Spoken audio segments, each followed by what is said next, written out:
Alô, bom dia, estamos de volta neste sábado 27 de julho de 2024, sejam todos bem-vindos.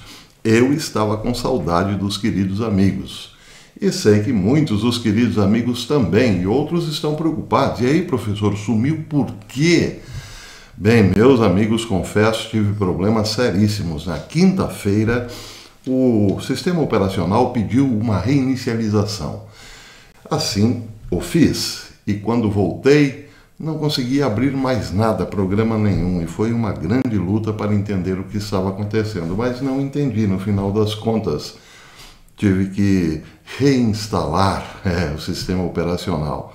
E vocês não fazem ideia do quanto isso hoje é difícil. Foi o tempo em que 1 hora dava conta do recado. Levei 2 dias para poder voltar ao ar. Não me peçam mais explicações, porque eu realmente não sei o que aconteceu. Mas, graças a Deus, estamos de volta. Só que com aquelas notícias bem preocupantes. E põe preocupante nisso. Vejam só, meus amigos, aqueles mais antigos aqui no canal certamente lembrarão que antes da invasão da Rússia à Ucrânia, eu alertava aqui que a CIA e os Estados Unidos, a OTAN, estavam pressionando a Rússia demais, a ponto de não restar alternativa ao país de Vladimir Putin senão invadir a Ucrânia. Lembram disso? Pois é. A gota d'água para a invasão foi a informação de que a OTAN e os Estados Unidos tinham já escritórios militares dentro da Ucrânia. E também sabia-se de laboratórios de ganho de função, que chegaram, claro, aos ouvidos de Vladimir Putin. Aquilo foi a gota d'água, mas o processo começou na Revolução Maidan, promovida pela CIA. Depois, quando deram um pontapé nos fundilhos do presidente legitimamente eleito da Ucrânia, Viktor Yanukovych, lembram disso? Bem, Vladimir Putin ficou aqui meio que pelas tampas. Faltava alguma coisinha, e aquela coisinha chegou exatamente na forma de... Bem, a Ucrânia está planejando derrubar Vladimir Putin. A CIA está trabalhando lá, operando livremente lá na Ucrânia, como a OTAN, como militares norte-americanos, etc. e tal, e agora essa de laboratórios de ganho de função. Bem, precisamos dar um basta nisso, disse Vladimir Putin. E o basta veio na forma de invasão. Não estou com isso aqui justificando a invasão russa, mas estou mostrando aquele lado que é normalmente negligenciado quando a informação é sobre Rússia e Ucrânia. A força que a OTAN fez para desestabilizar a política de boa vizinhança entre Rússia e Ucrânia. Só que agora, tudo isso está sendo repetido numa escala infinitamente maior, o que pode levar o mundo a uma grande catástrofe nuclear, a uma grande guerra que terminará assim, com mísseis nucleares voando de cá para lá e de lá para cá. A OTAN e os Estados Unidos estão pressionando demais a Rússia, a ponto de que não reste alternativa ao país de Putin senão iniciar uma grande guerra, ou pelo menos preparar-se para uma grande guerra, efetivamente. Vamos aos fatos, para não ficar apenas na impressão. Vejam só, algumas notícias estão dando conta de que sim, a pressão aumentou e muito. A primeira notícia diz que a Romênia disparou sobre aeronaves russas dentro do espaço aéreo ucraniano ontem, sexta-feira. Um país membro da OTAN, a Romênia, começou a abater drones russos sobre o espaço aéreo ucraniano e, ao fazê-lo, tornou-se parte do conflito. Um novo vídeo mostra canhões antiaéreos autopropelidos romenos Gepard abatendo drones russos no rio Danúbio, que separa a Romênia da Ucrânia perto de Ismail. Essa é a primeira vez que um país da OTAN destrói abertamente equipamentos militares russos dentro da Ucrânia. Ao fazer isso, a Romênia, claro, torna-se parte do conflito e, nesse caso, já não pode invocar o artigo 5º do Tratado da OTAN, a autodefesa coletiva, a agressão a um país membro é a agressão a todos os países membros da OTAN. Nesse caso não pode, porque foi a Romênia que começou os ataques, não é? Que começou ou que deu início ao combate contra a Rússia como país membro da OTAN.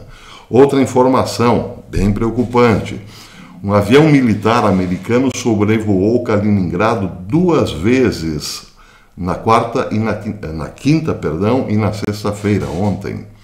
O espaço aéreo russo foi violado por um avião P-8 dos Estados Unidos que ultrapassou a fronteira de Kaliningrado 2 vezes na quinta-feira, recolhendo informações importantes de inteligência enquanto voava por sobre quase todo o enclave russo.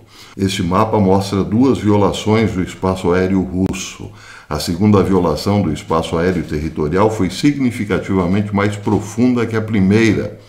Os Estados Unidos e a OTAN estão com isso claramente determinando níveis de força russa em Kaliningrado.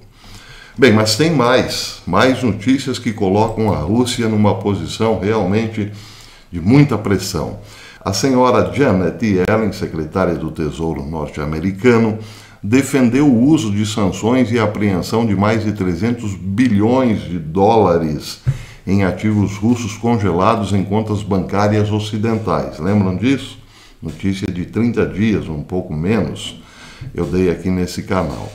Bem, agora a informação que chegou ontem é a seguinte, através do Wine Press News, é a seguinte: cerca de 50 bilhões de dólares, esses dólares retidos pelo Tesouro norte-americano, já foram realocados para esforço de guerra da Ucrânia contra os próprios russos, os donos do dinheiro.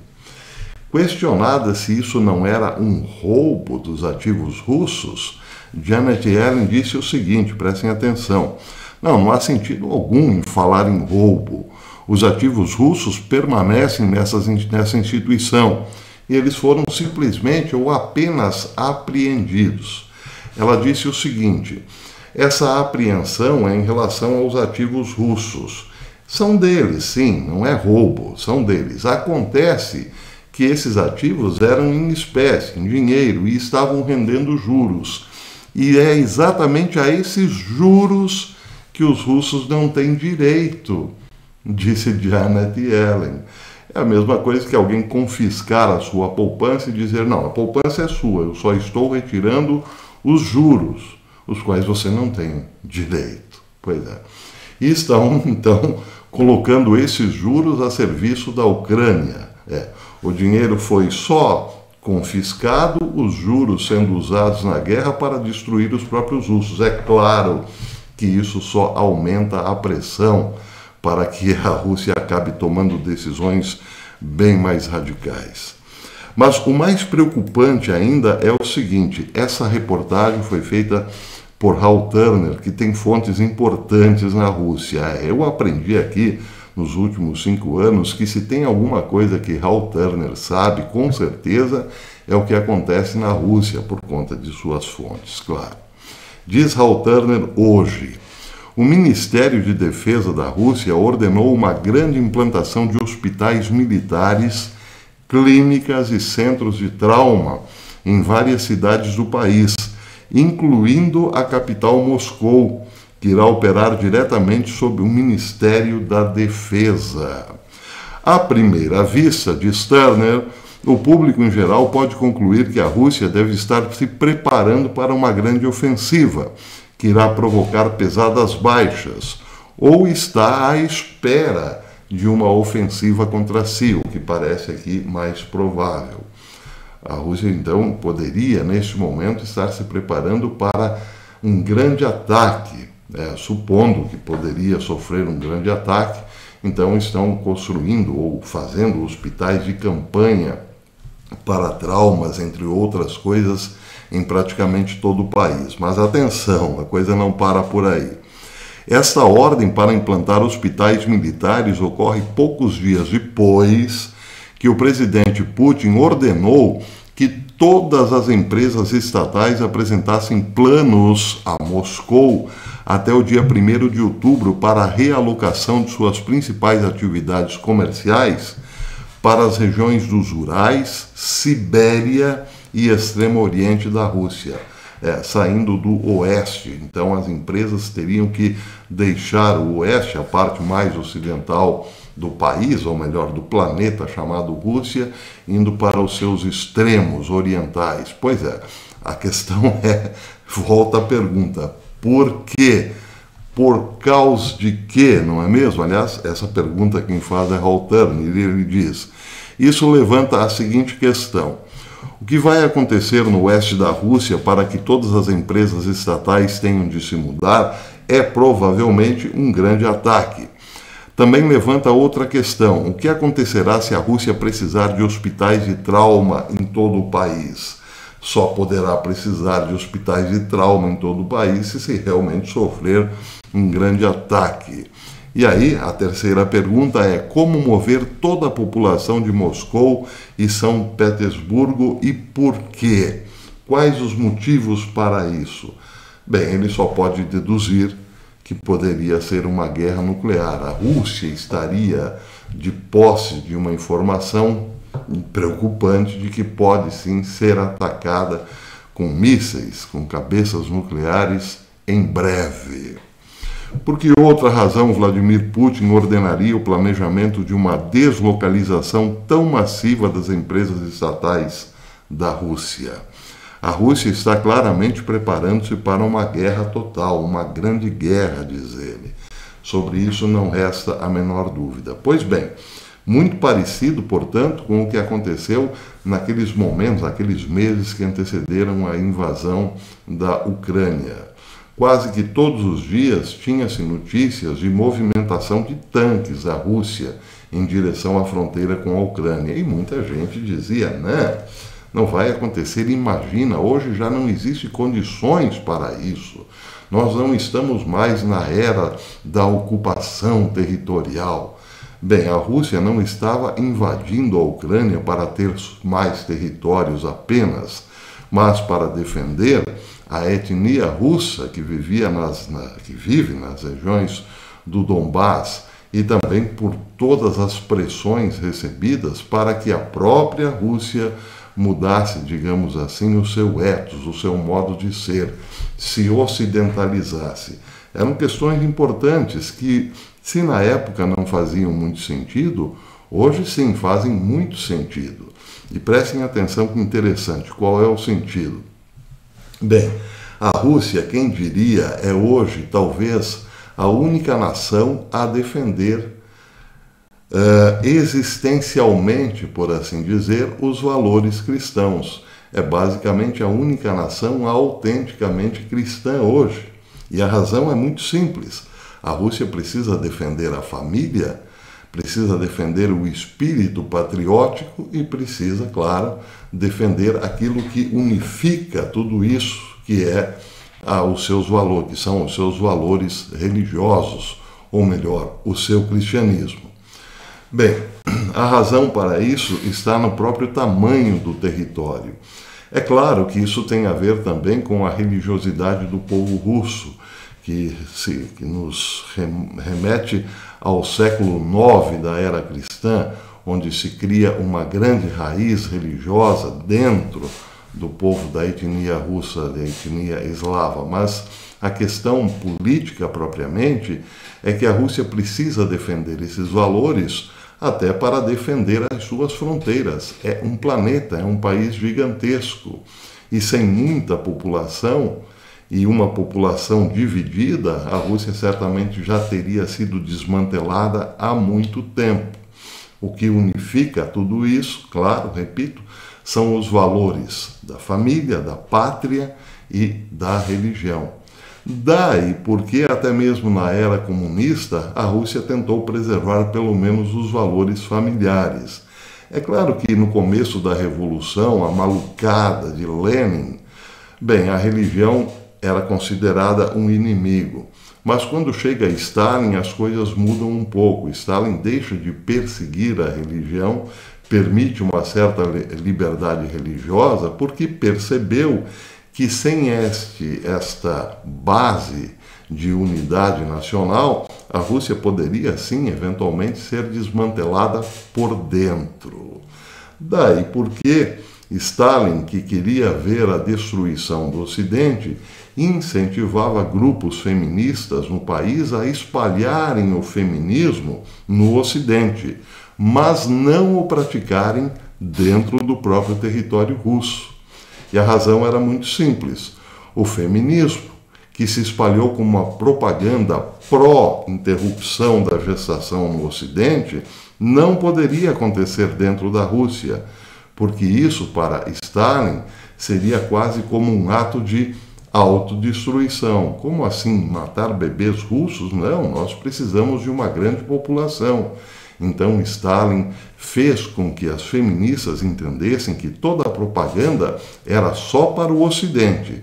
Se alguém fosse pego incentivando a interrupção da gestação dentro do território russo, ou melhor, da antiga União Soviética, esse não teria vida fácil, não. Razão pela qual se explica hoje a importância dos valores cristãos dentro da Rússia. Sem eles, a Rússia corre sim o risco de ser desmantelada. Essa é a visão de Putin, por exemplo. Ele precisa da tradição da família, porque sem a família, os russos deixarão de fazer russos, entenderam? E se não fizer mais russos, se não fizerem mais russos, quem defenderá o seu gigantesco país? É muito simples de entender, claro.